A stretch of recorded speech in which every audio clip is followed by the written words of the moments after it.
Mana shu videoni bitta ko'ringlar, mana shu brat agar haqiqatni gapirayotgan bo'lsa, to'g'ri gapirayotgan bo'lsa, sizlardan bitta like, o'zingizlar bitta ko'ringlar.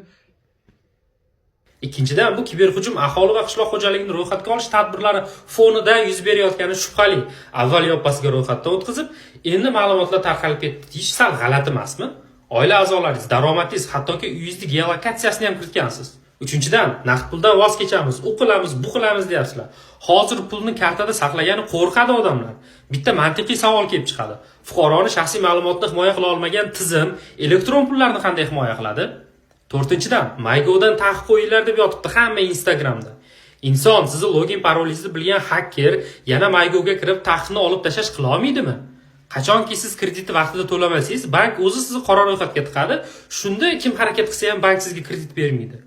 Beshinchidan, hozir hakkerlar kuchayib ketdi deb yozmoqda ayrimlar. Kuchli kiberxavfsizlik xodimlari ham ko'p o'zimizda. Bu yerda masala kadrlar bo'limida. Bilamizki, kiberxavfsizlikda oyliklar anchayin baland, 50-60 million meni bilganim.